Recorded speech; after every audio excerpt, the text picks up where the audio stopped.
Hello, Sam. Hello, Sam. ADHD is going to impact my life till I'm dead. I have three things. I've got tic syndrome, autistic, and I've got ADHD. So I've been with none. Came out at 3, and I don't have a problem with that. I struggle with emotional control. What if I am actually trying, but I can't understand things the way you understand things? What brings you here today then? Well, I'm doing a show about ADHD and how it impacts my life. I just feel like I should talk about it a little bit more. Well, we both know how much you like talking, and I do conveniently have some questions to ask you about it. So, what is ADHD and how is it medically defined? According to NHS, attention deficit hyperactivity disorder changes people's behaviour. I think it can make you less able to concentrate. It can make you more fidgety. There's a host of things it can do. And is that how you would define it? And is that your experience of ADHD? You should really have had my girlfriend here because she'd tell you all the problems with me. I really struggle to concentrate. Always have since back at school. You can't stay still for very long. You know, stuff with emotions, it can sort of go a bit like that. But yeah, two of the biggest things are not being able to concentrate and fidgeting. I really wanted to know what you thought about ADHD. When did you first hear about it? What was your initial understanding of what it meant? I first heard about ADHD when I was at school. My understanding of it back then was a lot different to what it is now. I thought it was people bouncing off the walls. It becomes a lot more clear that I actually was showing quite a lot of signs of ADHD from a really young age. Did you ever hear the phrase naughty boy syndrome? Yeah, there was a lot of just for kids stuff where people would be like, oh, it's just... Also, there's a lot of boy stuff as well, which actually I found out that's 50% women as well. I got sent out of school a lot, out of class a lot. And I was never bad, by the way. I want you to know that. We never caused upset. There was never maliciousness in it. It was just it was distraction, causing distraction or being easily distracted. Did you know ADHD existed in adulthood? I didn't really know what ADHD was. God, I sound like I'm old. But when we were kids, it was not really spoken about at all. So there wasn't really any visibility on it. So I wouldn't know. How does it feel to you to have ADHD? It feels really nice because I'm like, oh God, there's actually a reason why I'm the way I am. For example, with my girlfriend, she would tell me, you just don't concentrate when I'm talking to you, right? That's not an excuse for me to be like, well, I've got ADHD, I still want to try. But it's nice to know that there is something happening in my brain that might be different from other people. And it's not just me being a dick. Because a lot of the time I just thought I was a dick. I'm glad we're not a dick. I mean, I probably can be a dick. Do you think it was a good thing or a bad thing? I think it's helped me get to where I am today. In the industry that I'm in, I've fallen into a career that I absolutely love. And I am me, and I'm 30 now. And I've got this far, and that's okay. But if you were to ask me after I just failed everything at school, no prospects, didn't get to university, didn't have a degree, probably wasn't gonna be very good at an office job because I couldn't stay still, I don't know, I'd probably say it was a pretty bad thing. What was school like? I went to boarding school. I'm one of them. I got suspended 4 times, but never expelled. Never expelled. I got in quite a lot of trouble. Sent out of school, talking in lectures. I did start a fire in a field once, but that was because we were trying to cook marshmallows. It got out of control. And then I went to the river and tried to get my hat and pour it over the fire. And then I took my tracksuit off, because I was wearing tracksuit at the time, and then the tracksuit fell up in flames. And I got sent to the second master's study in my boxers. Looking back, can you see your symptoms, the things that got you your diagnosis in your younger self? I kind of wish my teachers would have told me, or I'd gone for a test, but I don't even think they knew back then. I don't think people really knew what it was back then. Should we talk about exams and studying? No, how was that? I used to walk out of exams. I remember crying once when I was trying to do my homework. I'd open a textbook and I'd be like, right, well, it just seems to go in for everyone else. So I'll just open it and look at it, but nothing would compute. And it was my brain was thinking about other things whilst I was saying the words. And I remember crying, being like, why won't it go in? And I was like, why is it so hard for me to process things and it's not? And everyone else just seems to it used to really get to me. At any point, did you think there's something wrong with you or my brain doesn't work like everyone else's? I don't know, because I don't think school was made for people like me. What if I am actually trying, but I can't understand things the way you understand things? I don't think things would have really changed. Look at a textbook and fucking make it go in, Sam. And you'd be sitting there and be like, well, I can't. And you'd be like, well, you're getting suspended. You're like, but why? If you could go back and say something to your younger self, our younger self, specifically about ADHD, what would it be? It's not your fault. It should be the adults who are understanding that you're different, not you feeling like you're different. You're a good kid. But put that fire out and put some trousers on. So how did your symptoms impact your life after school and going into work? The beauty of school was that everything's kind of laid out in front of you. You have to follow the timetable and everything is set out for you. When you go into adult life, that's not the case anymore. That's why I got fired a few times because I turned up late, or also I told a customer to fuck off once, which is bad, but he was a dick. Mate, I poured a beer and the head was a bit too big. It wasn't like that, it was like that. And then I got fired. But yeah, so I struggle with emotional control, I think. I struggle with timekeeping. I worked in an office for a little bit and it really wasn't for me. I actually went from office to bartender very quickly because at least bartender was on my feet. Were you ever worried that your behaviour would impact your career? Now, I know the answer to this. Back then I didn't give a shit because I didn't think I'd have one. I remember my mum freaking out, being like, you're not gonna get a job. And then it was literally at that point that me and Chelsea walked in. When did you first think you might have ADHD? Well, everyone kept telling me I had it. That's the reason we're even doing this. Someone told me I had it and then we went, should we film it?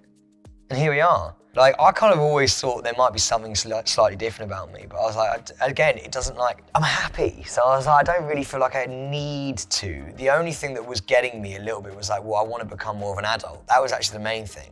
I was like, I want to be able to pay bills on time. I want to be able to do the boring shit that I really struggle with. Like, if you struggle to, do something so meaningless as like pay a bill, how are you gonna look after a child? I wanna be a father at some point. I wanna be a good one. I can't just forget to feed it. I wanted to go on like the journey and I wanted to see what kind of person I could be if like I took the meds. Like, what would I be? Who would I be if I took the medication?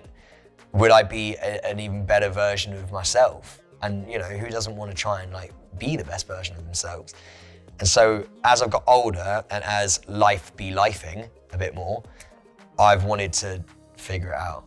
When you first decided to go on this journey, did you have like a sit down conversation with your partner to talk about it? No, my missus really, really wanted me to. She was over the moon. She was literally like, thank God you're finally gonna go and sort yourself out. Not like that, she's the most loving and caring person ever. Zara's her name, Sam, actually. We love her. But she was like, you are a struggle sometimes. And I was like, and I know I am. Like, I'm tough to live with. But like, there are loads of times that I'm like down, like really down, or loads of times where I'm way too up. And being around that level of energy all the time is not easy. And Zara, my girlfriend, she puts up with me. Like, I can't imagine life without her. It probably isn't easiest to live with someone with ADHD if you're neurotypical. Now let's talk about everyone's favourite topic, relationships. Did your symptoms impact your romantic life? A lot of it's like self-awareness. If like we're having an argument for other people, you got to put yourself in their shoes and be like, well, actually, I'm sorry. I would just bulldoze through life. 7 different business ideas in a day.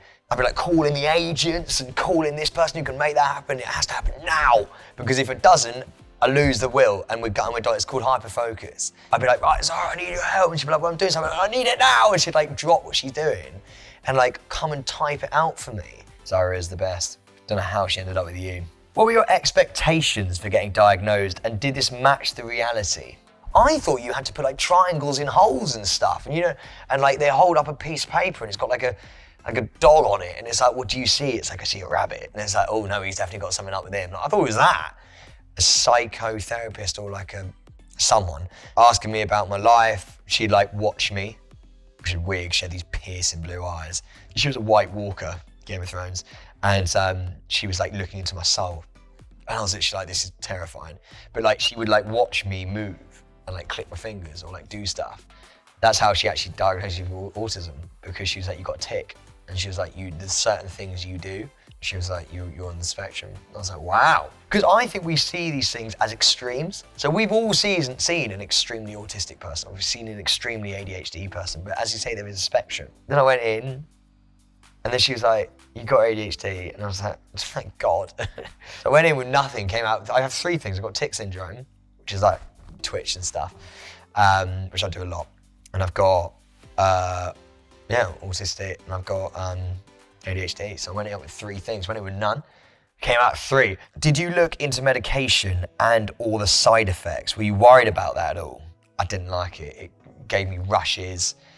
It did level me out, but it leveled me out in a way that I was like so wired. I took the lowest dose. I wasn't getting any more or less work done. I was like pacing, I was sweating. I was like not hungry. I just didn't like it. And so I made the decision to not carry on. Even though I really didn't like it, I think there are more people who it positively affects than it doesn't. So I'm very lucky with the people that I'm with and the job that I do.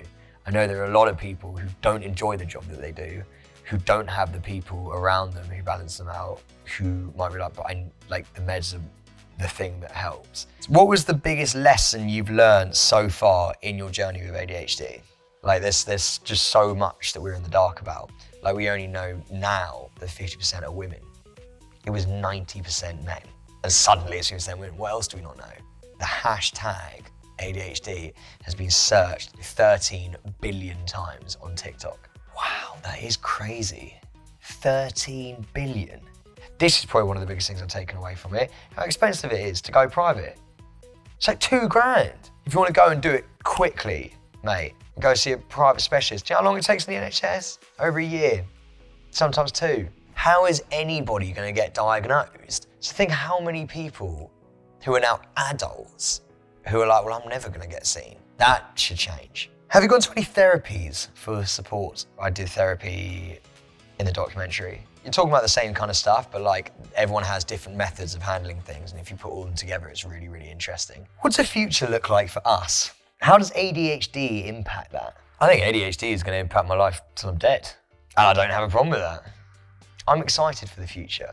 I'm glad I know I have it. I'm glad I know the coping mechanisms. I've got toys and stuff that I fiddle with. I've got like an alarm clock, a special alarm clock that I use to go and get tasks done. My girlfriend is aware now, my parents are aware. We can all work together to make it the best experience for everyone involved. What's one stereotype about ADHD in kids that you'd like to address? I just think that a lot of people who just don't do very well at school, and a lot of people who don't do very well at school have ADHD. I just feel like they probably just think they're shit. You're not shit. There are other things we're good at, and I don't think that schooling ever factors that in. I just think they should allow kids to express themselves. I think that if ADHD had been factored in and creativity in a different way had been factored into my schooling, I think I might be an archaeologist. Would you have a hat? Yeah, I think I would have been like Indiana Jones, mate, and a whip. I would have had a whip. At school, I knew that I loved old temples and myths and Troy and ancient Rome and the Colosseum and all this kind of stuff. Lots of people with ADHD describe elements of it to be a superpower. Have you discovered any positive symptoms? And did you notice that before your diagnosis? I call it my superpower a fair amount. I don't think I would be where I am now. I'm not saying again that I'm super successful, but I don't think I'd be as happy as I am or where I am now if I didn't like talking to people. I like entertaining people, and I think a lot of that does come from ADHD. Now, if anyone's struggling with their ADHD symptoms, what advice would you give them?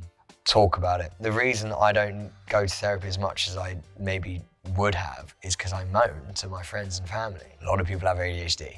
So if it's not the person you're talking to, it'll be their friend, or it'll be their sister or mum or brother or dad or cousin. It's everywhere. So talk about it. You'll get a lot more response than you think you do.